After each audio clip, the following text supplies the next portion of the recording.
की सच्चाई, सच छुपने नहीं देंगे। नमस्कार, मैं राहुल। देश की सच्चाई में आप सबका स्वागत है। इमरान मसूद की घर वापसी। जी हां, कांग्रेस में आज उनका घर वापसी हुआ है।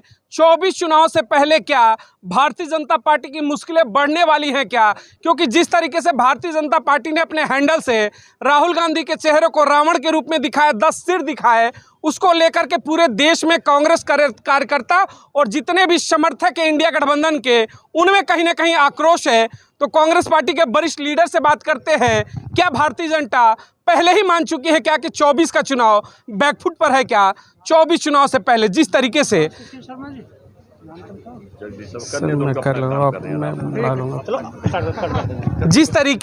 चुनाव से पहले भारतीय जनता पार्टी राहुल गांधी पर व्यक्तिगत हमले, जैसा कि 19 में देखा, 14 में देखा, चरित्र हनन, फिर से इस बार उनको रावण का चेहरा दिखाया जा रहा है, इसको लेकर आप लोग क्या कहेंगे?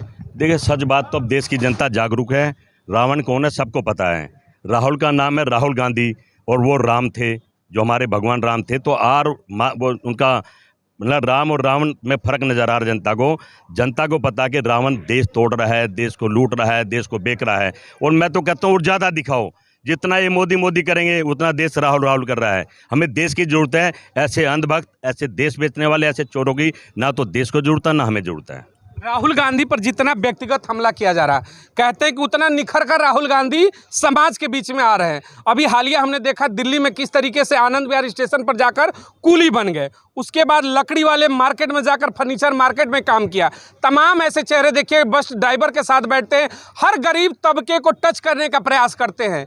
कहीं इसी वजह से ऐसा तो नहीं कि मोदी को लग रहा है कि जो निचले तबके के वोट बैंक से मोदी सत्ता में थे, राहुल की एंट्री हो रही है तो कुछ तो खराब कर लो। देखिए, भारतीय जनता पार्टी चाहे मोदी हो, चाहे भारतीय जनता पार्टी के नेताओं, चाहे मिनिस्टर, सबको पता है वो बुरी तरह एक हार होती है, वो बुरी तरह हार रहे हैं। आपने कभी देखा है कि कैबिनेट मिनिस्टर, विधायक, मतलब एक पुलिस कमिश्नर को आप SHO लगा दें?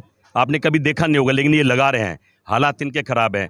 ये कुछ भी कर ले, अब देश की जनता इनके साथ नहीं, क्योंकि देश की जनता को पता है अगर हम इनको और 5 साल दे दें, ना तो ये देश रहेगा, ना हिंदू और मुसलमान रहेगा, ना भाईचारा रहेगा। इनका काम एक ही है पिछले 9 साल में, हिंदू और मुसलमान। आज हिंदू भी जागरूक हो गया, मुसलमान जागरूक हो गया है। हमारा एक राम रहीम का इतिहास है। हम दिवाली भी मनाते हैं, ईद भी मनाते हैं, पर जिस तरह से लोग आगे, कौन लोग हैं, सवाल ये हैं। ये लोग वही हैं जो सावरकर के इनका वंशित सावरकर थे, जो सावरकर के बच्चे हैं। आज ये धीरे धीरे झूठ बोल के आगे हैं। ये वही लोग हैं जब हमारे 1947 में जब देश की लड़ाई थी तो हमारे क्रांतिकारी वीरों की मुखबरी करके पकड़वाते थे और उनको फांसी चढ़वाते थे। पर आप देश की जनता समझ गए, झूठ नहीं चलेगी। मोदी जी ने, अमित शाह ने एक वादा पूरी नहीं करा जो जनता से कहा था। हमारे टाइम में मनमोहन सिंह जी ने कच्चा तेल 120 रुपये लीटर खरीदकर अपनी जनता को 55-60 रुपये दिया। और उन्होंने कहा था, कुछ ढोंगी बाबा ने भी कहा था कि सरकार को आने दो, टैक्स फ्री हो जाएगा, डीजल पेट्रोल 25-30 रुपये लीटर हो जाएगा, अनाज घर घर में मिलेगा। 80 करोड़ को भीख दे रहे हैं। और मैं समझता हूँ भारत का आदमी भीख लेना पसंद नहीं करेगा। रोजगार मांगता है, काम मांगता है, व्यापार मांगता है, किसान को खुशहाल कराना मांगता है, भाईचारा मांगता है। इन सब चीज़ों से लोग कोसों दूर हैं। अब मैं समझता हूं इनकी 50 सीट भी 2024 में आ जाए तो मुझे अचंभा होगा। ये उसके लायक भी नहीं है। और अभी एक सवाल कहा इस तमाम मुद्दों में, देखिएगा आप, राहुल प्रियंका गांधी का जो सेना है, प्रियंका गांधी, उसको आप लोग लीडिंग करते हैं। प्रियंका गांधी भी हालांकि कल के मामले में मुखर होकर आई हैं। उन्होंने कहा कि राहुल के ऊपर जितने हमले करोगे राहुल और निखरेंगे। तो देखिए, एक सवाल उठता है कि आपने कहा कि हिंदू मुस्लिम सबकी बात करते हैं, हम सबके डेवलपमेंट की बात करते हैं। वहीं रमेश बिदूड़ी, भारतीय जनता पार्टी के सांसद, जिस तरीके से कुछ दिन पहले उन्होंने अल्पसंख्यक समाज के, मुस्लिम समाज के एक सांसद के ऊपर अभद्र भाषा का संसद के अंदर इस्तेमाल किया, क्या लगता है? और जब राहुल गांधी के ऊपर देखे तो उनको रावण बना गया। तो कहीं ना कहीं भारतीय जनता पार्टी फिर से वही हिंदू मुस्लिम, या फिर कहें जो धर्म की राजनीति है, उस पर ही खींच कर लाना चाहती है क्या चुनाव में? देखिए, नई संसद का सब दल क्यों विरोध कर रहे थे? हम उसे मंदिर मानते हैं, मंदिर में पूजा होनी चाहिए। पहले दिन क्या हुआ, वही हिंदू मुसलमान अपमान करेगा। देश मूर्ख थोड़ी है, हिंदू भी देख रहा है, मुसलमान भी देख रहा है, सब में गुस्सा है। इसका जवाब चुनाव में देंगे। और जिसको सजा मिलनी चाहिए थी उसको टोंक का प्रभारी बना दिया, इनाम दे दिया। कहीं ना कहीं पर्दे के पीछे अमित शाह मोदी ये काम करा रहे हैं। पर मैं समझता हूँ अब लोग समझदार हो गए हैं, किसी कीमत में भी अब कोई चुनाव ये देश में नहीं जीतने वाले हैं। अब तो ये झोला उठाने की तैयारी कर रहे हैं। अब हमें जो ध्यान रखना, देखना कि झोला उठा के जाएंगे कहाँ। इनको रोकना भी बहुत ज़रूरी है।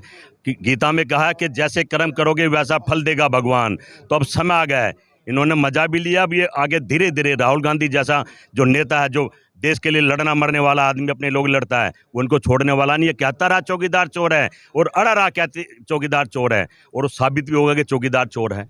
कहना कि चौकीदार को, इनके गुरु चेले को, जितने भी लोग हैं, चाहे योगी हो चाहे ढोंगी हो, सब पकड़े जाएंगे। इनका बिल्डोजर चलता है उत्तर प्रदेश में गरीब आदमी पे, असहाय आदमी पे, लाचार आदमी पे। इनकी हिम्मत तो जो बेटियों के साथ अत्याचार कर ब्रिजभूषण उसके यहाँ चलाते, जिन्होंने माँ बेटी जिंदा अफसरों जला दी, इनके उत्तर प्रदेश में जो घर में झोपड़ी में घर में आग लगा जला दी, उन पर चलाते। और जो सेंगर जिन्होंने माँ बेटियों के साथ गलत काम करे, उन पर चलाते। ये एक नंबर के फट्टू हैं, ये गरीब आदमी को डराने जानते हैं। आपने देखा कि बंदर क्या करता है। आप बंदर की तरफ भागो तो घुरकी मारेगा, अगर आप डर गए तो आप पीछे होगे, नहीं तो वह भी हो जाएगा। ये बंदर हैं, और अब बंदर को पूरी देश की जमज कर इनको जूतों से पिछवाड़े में मारना पड़ेगा जब ये देश से बाहर जाएंगे, और कोई चुनाव जीतने वाले नहीं है भविष्य में। एक आखिरी सवाल मैं लूंगा आपसे। 24 में जिस तरीके से लोकसभा चुनाव की तैयारियां हैं, एक दौर लंबा समय ऐसा आया है जिसमें दो दल हो गए हैं, एक तरफ इंडिया, एक तरफ एनडीए। एक तरफ दल 30 हैं मोदी के नेतृत्व में, वही इंडिया गठबंधन में 28 दल। क्या लगता है कि जो इंडिया गठबंधन है उतनी काबिलियत है कि इस बार जो जादुई आंकड़ा होता है उससे कहीं कोसों दूर जाएगा और सत्ता में पूर्ण बहुमत की सरकारें आएंगी? भाई सवाल यह कि इंडिया नाम क्यों रखा गया, ये इंडिया नाम क्यों बना? समस्या राजनीतिक नहीं, कांग्रेस भी प्रधानमंत्री नहीं चाहती, कोई दल नहीं चाहता, हर आदमी चाहते हैं प्रधानमंत्री बाद में बनेंगे, पहले देश को बचाओ, देश के लोगों को बचाओ। समस्या देश पर आ गई थी, और जब समस्या देश पर आ जाए तो इकट्ठा होना पड़ा था। तो मैं समझता हूँ कहीं ना कहीं अब इनकी 50 सीट नहीं आनी, और समय देखते रहिए। अभी कुछ लोग ज्वाइन करने वाले इंडिया दल को, आने 5 चुनाव के बाद इनकी मोदी खुद चुनाव हारेंगे, अमित शाह खुद चुनाव हारेंगे, बनारस से मोदी भी खुद चुनाव हारे। मैं अगर खुद बनारस उत्तर प्रदेश में तो हिंदुस्तान में तो है, वहाँ भी तो लोग रहते हैं जिनके साथ अत्याचार है, लोग देख तो रहे हैं ना। ये हर जगह से चुनाव हारेंगे। ये जो 400 पार की बात करते हैं, अब के भारत पार जाने वाले हैं, टिकने वाले नहीं हैं। उनका तो फिर से नारा है कि अब की बार 350 पर गृह मंत्री कहते हैं कि भाई हम तो जीतेंगे, वहीं आपके गठबंधन पर कहते हैं घमंडिया गठबंधन है। ये ऐसे लोगों का झुंड है जो घमंड में रहते। इन चीज़ों पर आप क्या कहेंगे? बताइए कि घमंडी कौन था? जब विदेश G20 में विदेशी जो राष्ट्रपति, जो प्रधानमंत्री आए, उन्होंने मोदी से एक बात कही कि भाई हम भारत आ रहे हैं, भारत मतलब राष्ट्रपिता महात्मा गांधी का देश, और हम उसकी समाधि पे जरूर जाएंगे। आप वो वीडियो निकाल कर सब देखना। मोदी ने मना करा, नहीं वहाँ नहीं जाएंगे, वो तो जाता नहीं ना, गांधी को समझता नहीं कुछ भी है। जब देखा, शक्ल देखने वाली थी मोदी की, जब महात्मा गांधी के वहाँ खड़े के आगे राष्ट्रपति वहाँ नतमस्तक था, खड़ा था, उसकी शक्ल देखना वीडियो निकाल कर 12 बजे हुए थे। क्योंकि ये देश गांधियों का देश है। एक राहुल गांधी, एक महात्मा गांधी, ये रहे और इतिहास रहेगा। इतिहास से जो छेड़छाड़ करेगा उसी का सुपड़ा। एक दौर था उस गांधी का, और एक दौर इस गांधी का चलेगा क्या? एक दौर था उस गांधी का, अब दौर है राहुल गांधी का। चलेगा दौड़ रहा है, अब तो दौड़ रहा। किसी से पूछो, ये माइक लेके भारत के किसी कोने में जाओ, देश विदेश में भी जाओ, अब राहुल गांधी का दौर जो चलेगा नहीं, दौड़ रहा है। चलिए देखिए, ये कांग्रेस पार्टी के तमाम वरिष्ठ नेता थे। सवाल वही था कि क्या वाकई में वापसी होगी क्या 2024 में, लेकिन तमाम कुछ और चेहरे हैं। चंद सवाल मैं उनसे भी लेना चाहूँगा इन मुद्दों पर कि क्या 24 चुनाव में किस तरीके से आप लोगों को क्या लग रहा है? 24 में वापसी हो रही है इस बार, या फिर आंधी है? राहुल गांधी की आंधी है। हम उत्तर प्रदेश मेरठ शहर, खास कर ये पश्चिम उत्तर प्रदेश की जो भीड़ है ना, ये पश्चिम उत्तर प्रदेश की है। अभी इनके बहुत सारे विधायक भी टूट के आने वाले, और मंत्री भी, पूर्व मंत्री भी। ये जब अटल जी की सरकार थी, जब भी कहते कि कांग्रेस तो खत्म होगी, और जब आई तो 10 साल लगी। अब की बार इनका झूठ इतना फैल होने वाला कि इन्हें कोई थामने वाला नहीं। कहा आंधी है, आंधी में सब कुछ उड़ जाता है। क्या भाजपा की सारी सीटें उड़कर आपके पास आएंगी? कौन सी जीत रहे मुझे बता दो, है ही नहीं इनकी कोई। 350 जीत रहे हैं। 350 नहीं, मैं तो अपने यूपी की बता रहे, उनमें से एक गिन के बता दे। 80 सीटों में यूपी से कितनी आपको उम्मीद रहे कि इंडिया गठबंधन ले जाए? सारी है, एक आधी आ सके जो आई दिन की, है ही नहीं इनकी। मुझे वे भाजपा वाले बता दो एक भी गिन के। जो 14 में मोदी का करिश्मा यूपी में था 75 सीटें, इस बार कांग्रेस गठबंधन में आएंगी। कांग्रेस इस तरफा पूर्ण बहुमत की इंडिया गठबंधन सरकार बनाने जा रहा है, और वो इन्हें पता। ये बौखलाए यूपी की बात का, यूपी में डबल इंजन की सरकार है, क्या डबल इंजन को फेल कर पाएंगे? हमारा तिबल नहीं चुबल इंजन हो जाएगा इनका। तो ये गठबंधन हमारे कह रहे ना, हमारे तो चलो 28 का, ये तो 38 का लियो फिर है। अपने को नहीं बताते, इतने सारों पर खेल रहा है, एक रावण का सिर लगा रखा, हमारे को रावण बता रहे। का दल है, उनका दलदल हो गया। दलदल नहीं है, खत्म हो गए। यूपी में एक भी सीट है गिन का बता दो कि हम उसे जीत रहे, उसका रिजल्ट मैं बताऊं। बनारस की सीट पर क्या कहेंगे आप लोग? भाई मुखिया का सीट है। बनारस की हमारे अजय राय जी वो चेहरा है जो प्रदेश अध्यक्ष बनाए ना। ये तो तगड़ा सीन बन गया।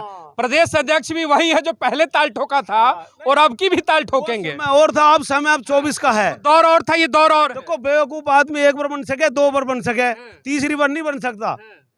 तीसरी बार अब की बार जनता ने, हर बिरादरी ने दुखी जी कहेंगे माँ गंगा ने बुलाया है, तो फिर अजय राय की बात होती है, हो सके प्रत्याशी फिर बने वो, क्या माँ गंगा को फिर अजय राय कहेंगे कि नहीं माँ गंगा तो हमारी है? माँ गंगा किसी एक आदमी की नहीं होती, सबकी होती है। माँ कभी किसी सब बेटे होते हैं, उसमें कोई देखो आप खून देखो सबका एक ही है। माँ गंगा ने ऐसा एक बारी तो बेवकूफ बना सके मक्की जनता को, दोबारा नहीं बना सकते। चलिए वापसी हो रही है राहुल गांधी। राहुल गांधी की सरकार आ रही है कि 2024 में पूर्ण बहुमत की सरकार है। आज आंधी आज के टाइम में, इस टाइम के आगे की हम नहीं बता सकते। चलिए ठीक है, ये देखिए तमाम वो चेहरे थे, इनसे बात हो 2024 को लेकर के, क्या इंडिया एनडीए गठबंधन में किसकी वापसी होगी? तमाम चेहरे थे। कहना था एक समय था जब महात्मा गांधी की बात होती, वो गांधी का दौर था। कह रहे कि वर्तमान में भी राहुल गांधी का दौर है। उस गांधी के दौर में सत्ता में से अंग्रेजों को उखाड़ फेंका। वर्तमान की जो गांधी की दौड़ कहते हैं कि दौर चल रहा है राहुल गांधी, क्या सत्ता को उखाड़ फेंकेगी? बताएंगे 24 चुनाव में। बने रहिएगा, अपने विचार प्रकट करिएगा। इंडिया एनडीए क्या है पसंद। जय हिंद, जय भारत।